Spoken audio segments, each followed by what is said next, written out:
I think we'll open the floor now for questions. Are your presentations available online for us to download? They went by really fast.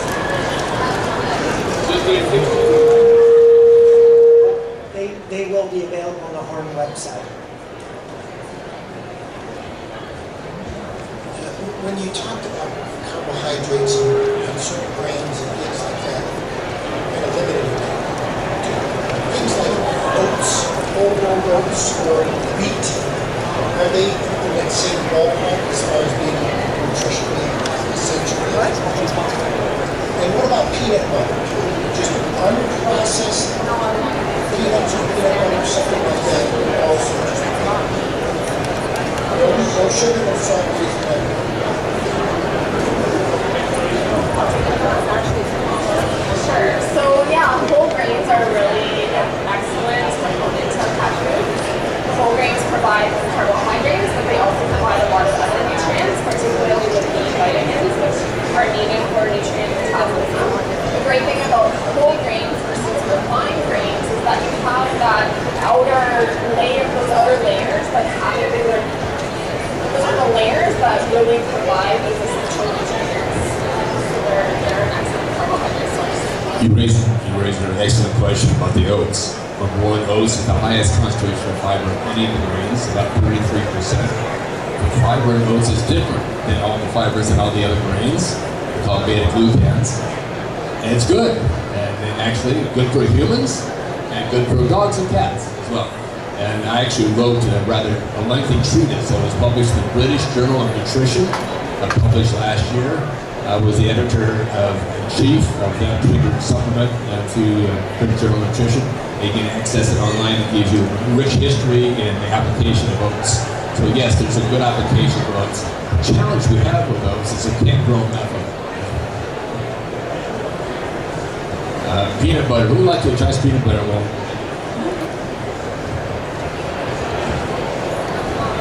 it is a grain, but a legume that has a lot of fat in it. So when you think about adding peanuts, unless if you're going to take that oil away, we're adding way more fat than you're doing carbohydrate. For that reason, there is no really research being done in terms of addressing carbohydrate in peanuts because there's very little. So there's more protein and fats in that. So the contribution of carbohydrate would be very little. There's quite a bit of protein in that, and as long as the animal doesn't have an allergic reaction to that, there is no contraindication. Actually, peanut butter is a fairly common treat that is given to dogs, not just cats, because they don't like it as much. I was going to ask a follow-up on the digestible carbohydrates versus not, the fiber. Is there any energy contribution for the dog if he's eating fiber that he cannot digest? How does that all work with energy balance? Yeah, dietary fiber is not digested by the animals, so the fiber makes it into the gut where the bacteria in the gut can feed on that fiber and use it as an energy source. So that metabolism by the bacteria does provide us a small amount of energy, but not really very much. So fiber is a really good way to control the energy density of the diet. So a high fiber diet will be lower in energy, which may be really beneficial for pets that need to go on a weight loss plan, or maybe they're extra hungry, so you can eat a larger volume of food while getting fewer calories. Good, and then you also have to keep in mind that same dietary fiber that the animal itself, the dog, cannot digest and make use of as an energy source, that goes to the probiotics, the bacteria in the gut. And then depending on how quickly or not quickly they can deal with that fiber, you just have to make sure that that sometimes with very high fiber diets of particular types of fiber can cause some intestinal distress because those bacteria ferment it or eat it so very quickly that it might cause some intestinal difficulties. So with that. I just want to add something else about fiber. The same way that fats are not all the same, proteins are not all the same, fibers are not also all the same. So there will be fibers that are non-fermentable, such as cellulose. So basically they go through the GI intact, and they are added for dilution of caloric content and also to improve laxation if the animal needs that.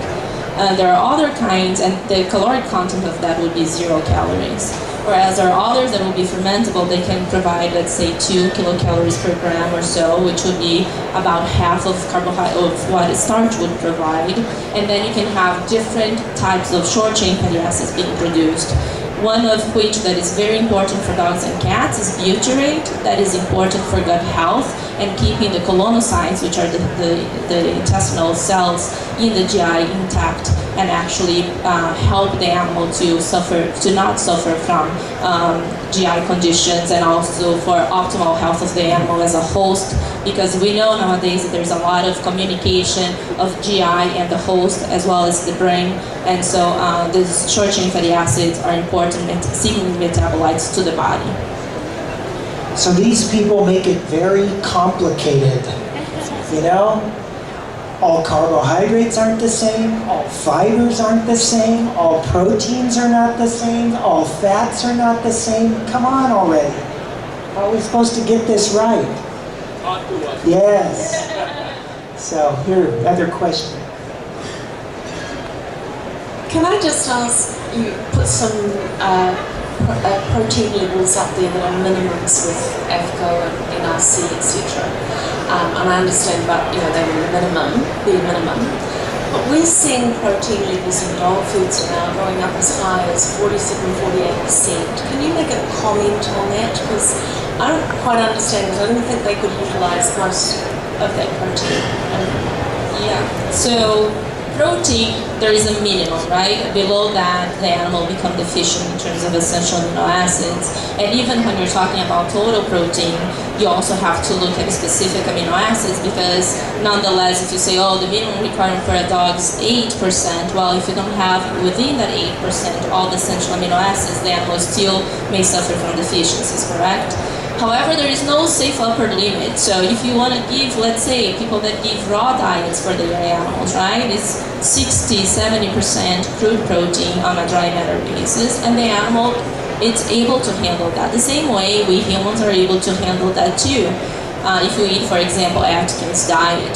So I think here we're thinking about different philosophies of what pet owners and companies believe to be a good nutritional strategy. I don't think there is a black and white version of this is right, this is wrong. What we have to think about it, as Dr. Adolphe mentioned, is that when you are adding too much of a protein, of a nutrient, you are removing something else. So for example, if you're giving a high protein diet, probably there is very little carbs or maybe fat, but something has to give in. And when you think about example for a high protein diet for a cat, what we're doing, we're changing the machinery of the metabolism of that animal. So actually you're forcing that animal to use that protein to synthesize glucose and keep your glycemic levels, which are those tight range of glycemic that is needed. So basically you're changing the machinery, but I don't think that at this point there is a literature that says that this is bad or good. I think it depends on what the strategy is, what is the health condition of your animal, if you're providing all the essential nutrients that the animal need, and then you have to feed and see how the animal respond. I always get this question about what is best, this or that. And for example, I know, just as an example, people that feed potato, diets containing potato for dogs and cats, and they have no problem. My dog was highly reactive to potato. They would become a balloon and I would not stand to be around him. That means that potatoes are bad? Not at all. It means that as individuals, cats and dogs will behave differently to different strategies, and you just need to watch.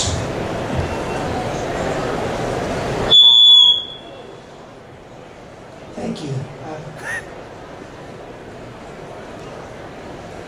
Thank you for coming and sharing your expertise with us. Couple questions.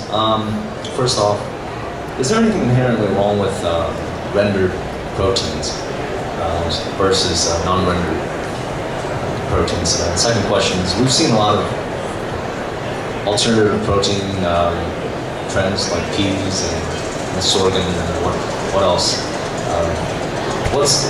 What's really good and what's bad? Thank you. Yeah, I don't think that we have an answer for that, what is really good and what is really bad. I think it depends, right? So I think that there is nothing wrong with rendered meats. I think that there are very aspects that are actually positive. So if you think about what would be the destination of that product if they're not being used for dogs and cats and other animals. Also, they are nutritional adequate if they're well processed. So I think the key concept in here is that the company that is using those rendered ingredients built a good relationship with the source of that rendered ingredient and provide all the quality assurances that is needed to make sure that that is a high quality rendered meat and it has not been highly processed, it's not contaminated with other potential substances that will be adequate to be used in companion animal nutrition. So I don't think that it's something, because it is a byproduct or more now in fashion a co-product, because byproducts have a negative connotation now, it means that they are bad. No, I don't think they are, and I think that there is a place for them, especially when you think about cheaper diets, right? I think in the United States where we have a different reality that most of the pets now are fed a commercially available diet. When you think about other countries, for example, my own country, I don't know why this is coming in and out, but there is a high percentage of the pet population that suffer from deficiencies and people do not eat commercial diets. And the reason for that is because I think I'm dying here. The battery, not me, but and because they cannot afford that diet. So I think that there is a niche for different ingredients and we just need to be careful about how to use them and make sure that when we pursue an ingredient or buy an ingredient, we have a traceability and a good report for the people that are providing that ingredient to you. In terms of different sources of protein, again, they offer you different amino acid profile, they offer you again a different niche, and they also have different functionality. One thing that we didn't mention in here, but different proteins and different carbohydrate sources, they actually can be very helpful in terms of manufacturing of diets. So usually higher the protein goes in a diet matrix, more difficult it is to manufacture that diet.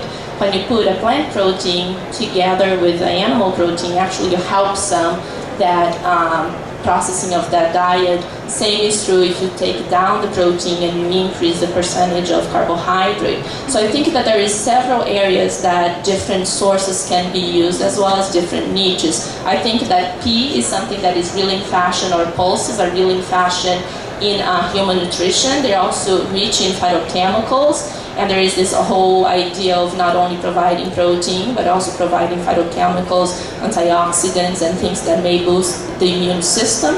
And that is something that I don't think we have the literature in companion animal to back it up, but it's something that it's coming on the horizon. I had a follow-up question as it relates to protein. We all know when we cook an egg, we've got a raw egg, we put it in a pan, and we give it some heat, and now it turns white and gets cooked, it denatures. And so I wonder, does it matter whether a protein has been processed or heated or denatured as far as the nutritional value? Are those amino acids the same whether they've been cooked or not? No, they are not the same. When we process them, it's true, you start denaturing that protein. And proteins, they're made of amino acids, as I mentioned, but they also have different structures in how those amino acids are bonded together. And so if you cook to a certain extent, you start the denaturing process. You make that amino acids, if you will, more relaxed, so that the proteinases can come and cleave those amino acids and make them available for absorption. Of course, if you take that too far, if you over-process, you start burning that protein, then you're denaturing that, you're making that protein becoming binding with other things such as fat, carbohydrate, and you're also potentially making some toxins in that, such as dioxins, furans, that then become not a good thing in terms of the nutritional and health of the pet. But in general, if you process something adequately, then you should actually be improving the digestibility of that protein rather than damaging it.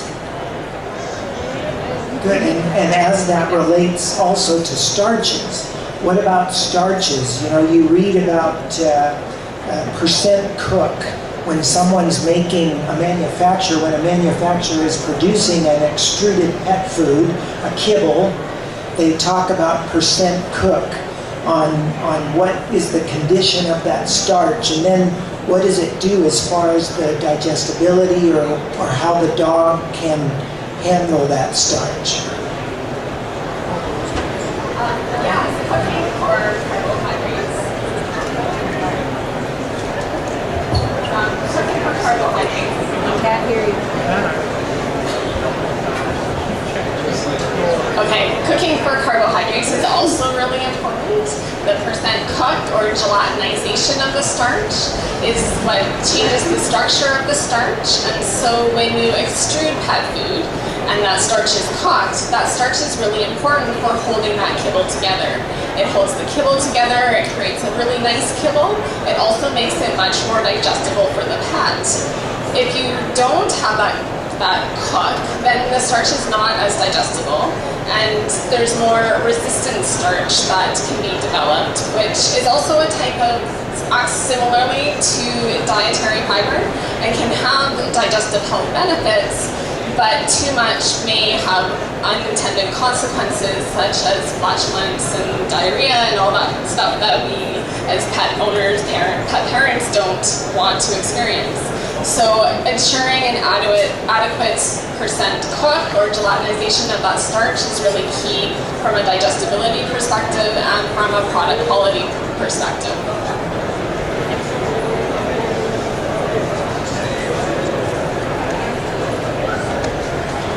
What is the future trend in the use of corn and sorghum?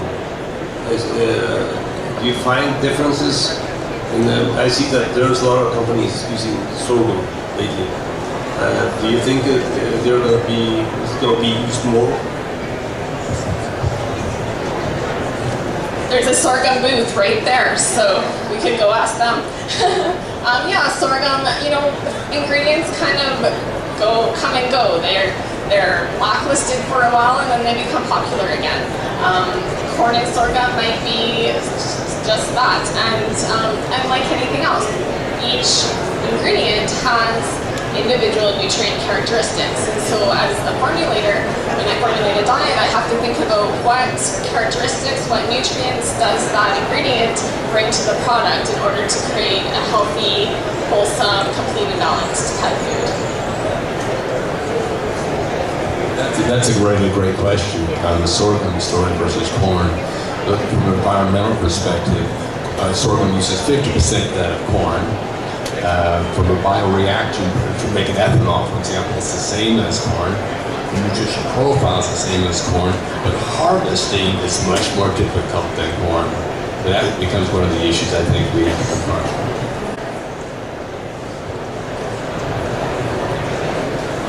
I'd like you to address the extrusion process a little bit more. We heard a little bit on carbohydrates and how it can actually improve digestibility, but most processed dog food is extruded these days, and usually that includes pre-high heat and a lot of processing. So I'm wondering if you could each address how that affects the quality of the food and if there's differences in processing versus end result.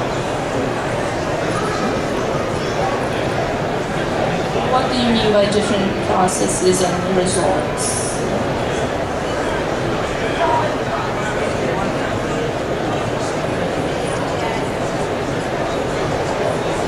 Okay, so basically she was asking if there is a good extrusion or a bad extrusion process and how that affects quality. So even though extrusion, it is a high temperature, the high temperature is for a very short period of time, so which compensates for the high temperature. Also, what we can do to make the process even shorter at the extruder barrel is to precondition the dough. So if you think about all the mix of ingredients that you're going to use, that go to a lower temperature preconditioner that actually adds moisture in terms of heat. And then you can also add the fats. Maybe if you have a fresh meat in there, you condition that, you bring it to a certain temperature, you pre-cook that dough, and then you can extrude faster. So you're minimizing the heat damaging effect, if you will, to the diet. Again, if we're working with the extrusion within certain parameters, and that will depend from the machine that you're using, if it is a single extruder, which means that you just have one screw inside, or if it's a double wing, so it means that you have two, that will vary of the parameters for each machine and the product that you're doing. But if you're working within the parameters that are given for a certain machine, you should not have any detrimental effects in terms of nutritional quality. Actually, you can boost that quality in terms of protein and carbohydrate. Of course, there are nutrients that get denatured or degraded because they're just heat label, such as vitamins. So then you can add them at the end of the coating step. The same, there is some limitations in terms of how much fat you can add in the system, and that is also why you have a coating system at the end. So those things that are more susceptible to heat, then you can add towards the end and preserve the nutritional quality of those ingredients. But there are several points in the manufacturing of those diets that you can actually sample and control the quality, and so they usually are pretty tightly regulated. It's a great question, and one of the things we certainly see in human foods and I'm beginning to see in pet foods, looking for non-thermal processing. We certainly see HPP. If you enjoy guacamole, it no longer uses high temperature processing or retort processing. We've seen that. We certainly see ultraviolet light for mushrooms. We see a lot of high intensity light, so that's for microbial contamination. I would suspect to your earlier comment, what will we see in the next 10 years, maybe 50 years? We'll see a big shift to understand the chemistry of non-thermal processing, so in the future we can minimize the contaminants while providing better products that improve the nutritional quality. A lot of times we have to look at how a pet food might be processed. That heat that's applied could be for many purposes. One might be sterility. You just have to cook it in order to kill all the microbiology that's in there so that it's sterile and it's shelf stable. Other times, like so often with an extruded pet food, you have to cook it a certain amount to get both the starches and the proteins in a certain condition so that you physically can create a piece of kibble. And how light is that, or how dense is it, or how does it bite, how does it chew, is it stable? There's a lot of factors in that process, and hopefully the manufacturer is considering how those manufacturing processes affect the nutrition of the product as well. You know, are all the vitamins and minerals and proteins and carbohydrates in a form that is now going to do the dog some good as well? Did you have a question? Yes, going back to the proteins, I have a two-part question. Number one, do we assume then if we are not giving enough carbs to a dog, that dog will use more protein to make carbs? And then the follow-up would be, is there a difference to the dog between a carb that it manufactures from protein or a carb that we hand it in an ingredient packet?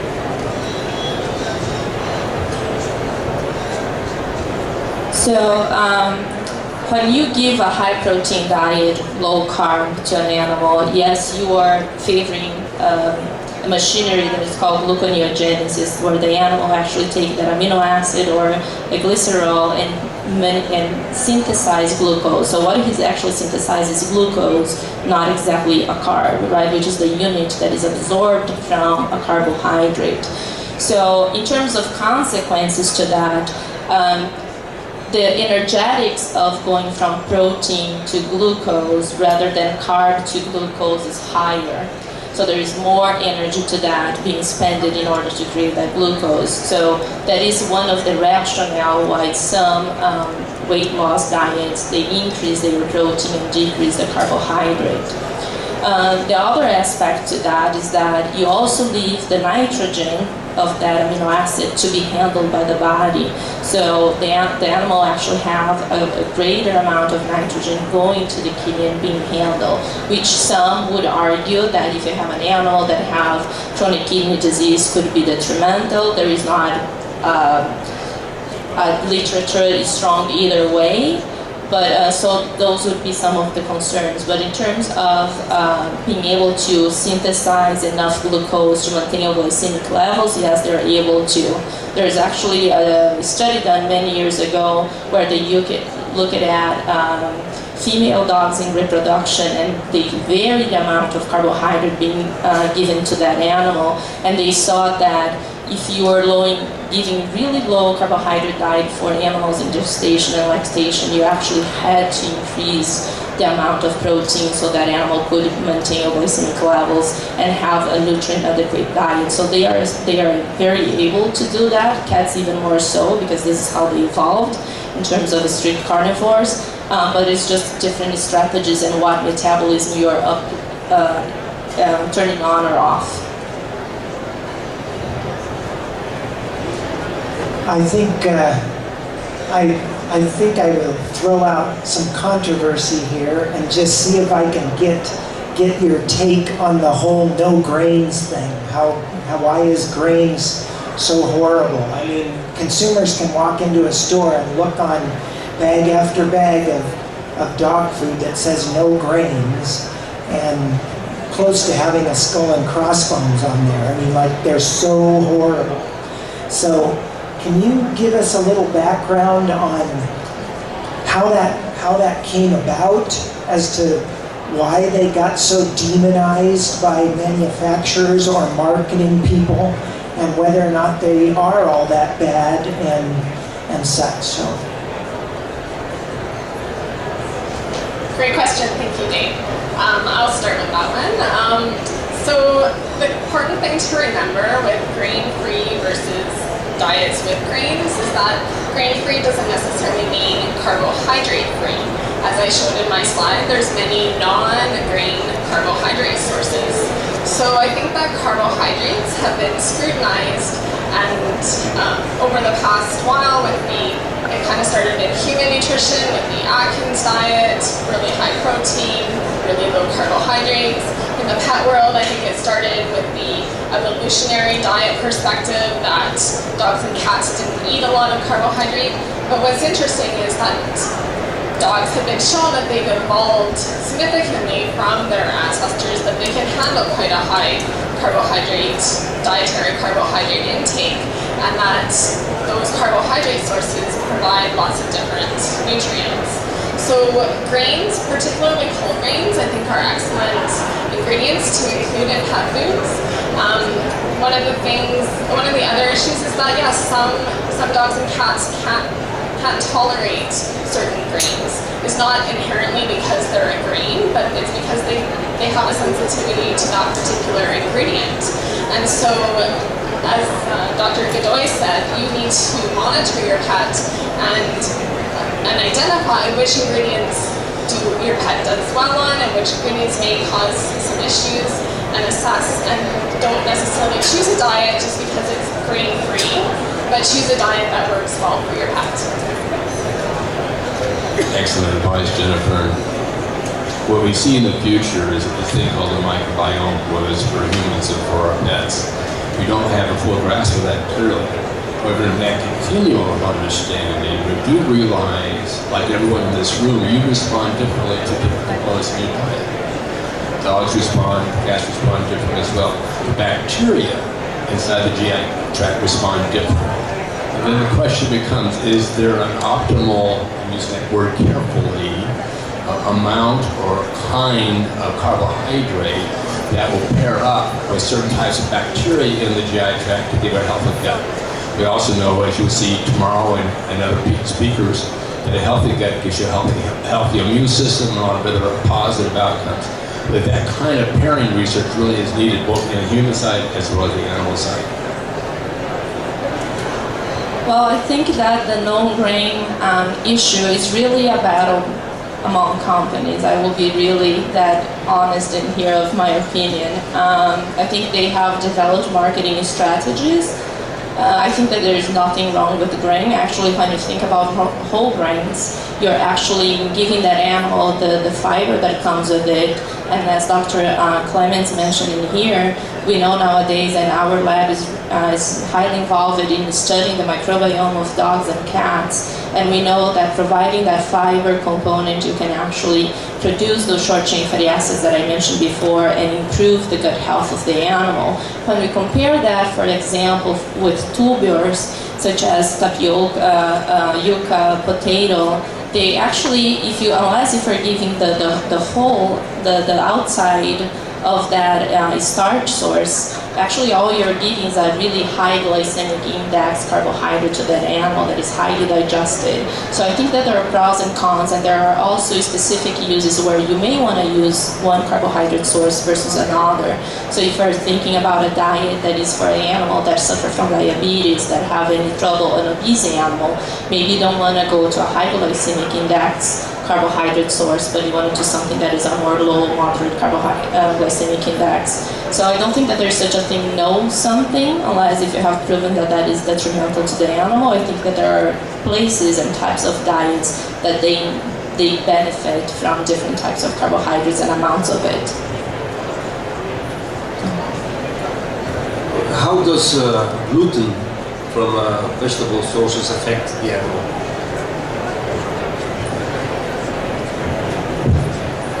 And that's a good question, particularly today there's such a stirring on the human side on gluten intolerance as well as CD.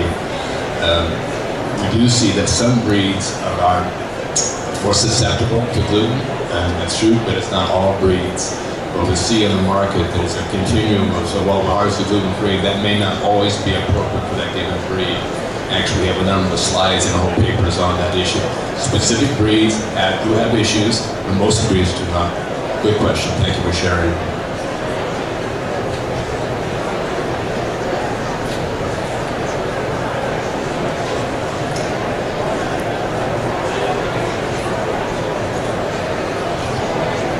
Roger, this is for you. The omega-3 and 6 ratios that you put up, what we used to see with pet foods, dry pet foods, they're quite lower than what you put up. Are you able to just comment on that?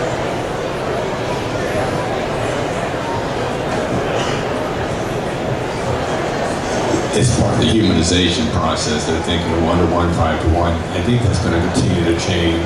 You saw that was recommended 30 to 1 on that clear graphic of ASCO. That may change the distant future. Dr. DeSantis may have additional insights to that.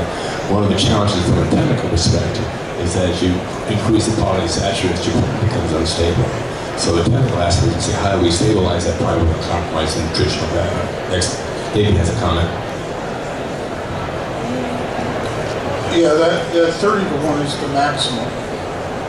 So it has to be somewhere below 30 to 1. So a lot of them are 5 to 1 and 10 to 1 or so. But you can't exceed that. You have to have some omega. In other words, you have to have some omega-3 depending on your omega-6 level. And Dr. DeSantis, with your knowledge of pet nutrition, if it has to be something less than 30 to 1, is there an optimum? No. That's a terrible answer.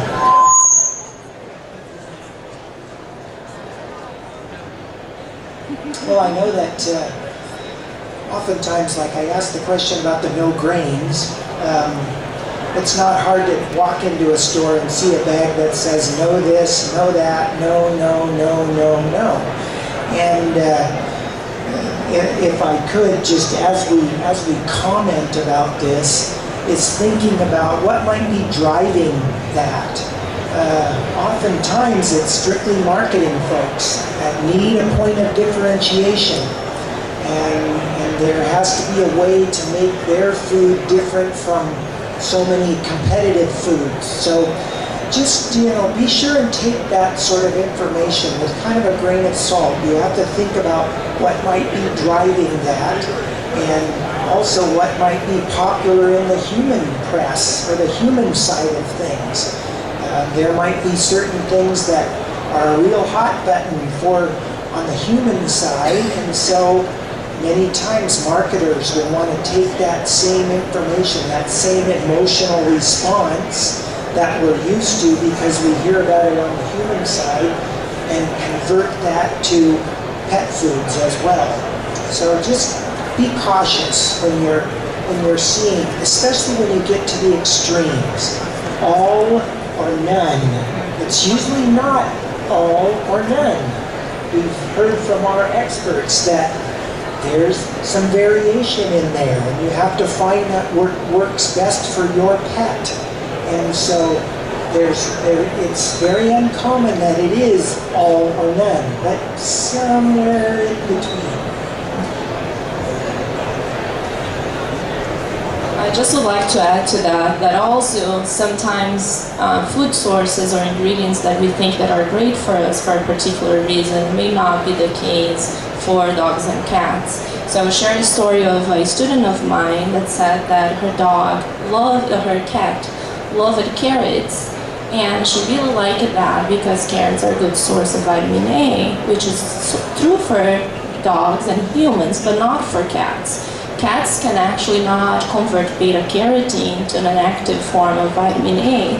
So when I broke the news for her, she was heartbroken and decided that maybe it was a time to find a different treat for her cat, which is quite unusual per se, because I don't think carrots are a favorite treat for most of cats, but was for hers. So I think that we also need to be very aware of anthropomorphism and not loving too much, and in that process maybe harming them too much. So before you make choices and you decided to think that, oh, this is good for me, therefore it's good for my animal, maybe you need to think about the unique nutritional requirements and peculiarities of dogs and cats and see if that stands true for them as well as just for us. But humanization can be kind of a touchy area that may not apply. Let's see. I think we'll make this our last question. Thanks. Hi. I was wanting to hear everyone's opinion about the meat versus meal issue. A lot of consumers come in and they're very savvy on they think they're very savvy on the meat versus meal, and be interested to hear what you guys have to say about it.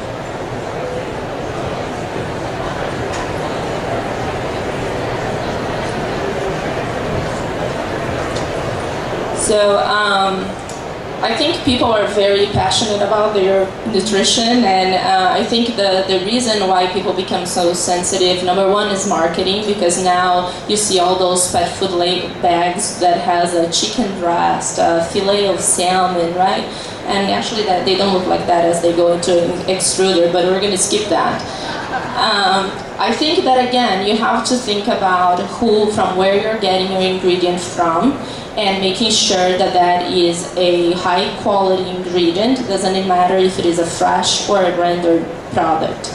Oftentimes the challenge of a fresh meat, it is not only bacterial contamination that can occur, especially if you're thinking about a poultry, fresh meat, but also the amount of that protein that you can add in a formulation.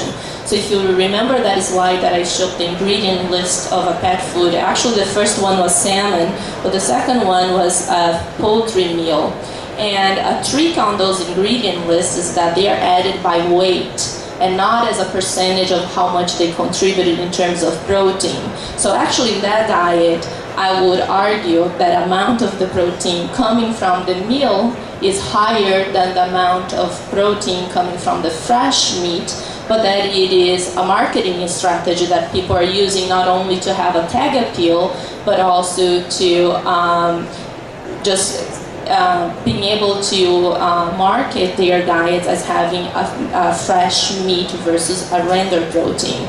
In terms of quality, again, I think you have to look at individual basis. There are fresh meats that they can be oxidized, that they can be putrefactive and will have detrimental effects. You can also have really high quality fresh meats, and the same stands true for rendered meals that can be